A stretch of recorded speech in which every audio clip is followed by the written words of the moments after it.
This is a video of a burn experiment conducted by NIST, the Chicago Fire Department, and the FDNY. This is an apartment on the third floor of a residential building. The fire starts at the bunk bed in the rear room of the apartment. The window besides the bunk bed is initially open, as shown in the top left corner view. The top right corner view is taken from the camera installed in the kitchen and the dining area. The doorway to the public corridor is kept open, as shown in the bottom right view and the bottom left thermal imaging view. The fire grows to a fully developed stage in the rear bedroom, and the hot gas layer builds up. Once the upper bunk catches fire, the hot gas layer comes down over the upper bunk. It continues to pyrolyze, but there is no flaming combustion because there is not enough oxygen in the hot gas layer to allow the upper bunk to burn. The heat and the smoke spread into other parts of the apartment and the public hallway.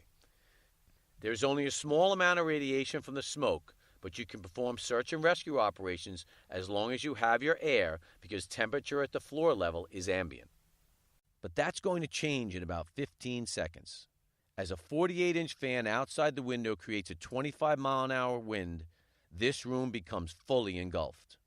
It causes an increase in turbulence, and flames are blown horizontally down the hallway inside the apartment. This increase in turbulence increases the heat transfer rate. In the bottom, you can see the amount of heat that's pouring out into the hallway. The cameras were installed in stainless steel water-cooled cases so they can survive flashover. The rate of energy transferred to those cases is such that within a few seconds of starting the fan and getting the wind-driven fire, the convective flow produced steam from the cameras. The temperature shown in the thermal imaging camera view is the surface temperature of the brick next to the doorway. The gas temperature is 2 to 3 times that temperature and untenable for firefighters. This experiment demonstrated how wind conditions can rapidly change the thermal environment from tenable to untenable for firefighters, and it was the impetus for the large-scale wind-driven high-rise fires research that changed the standard operating procedures of the FDNY.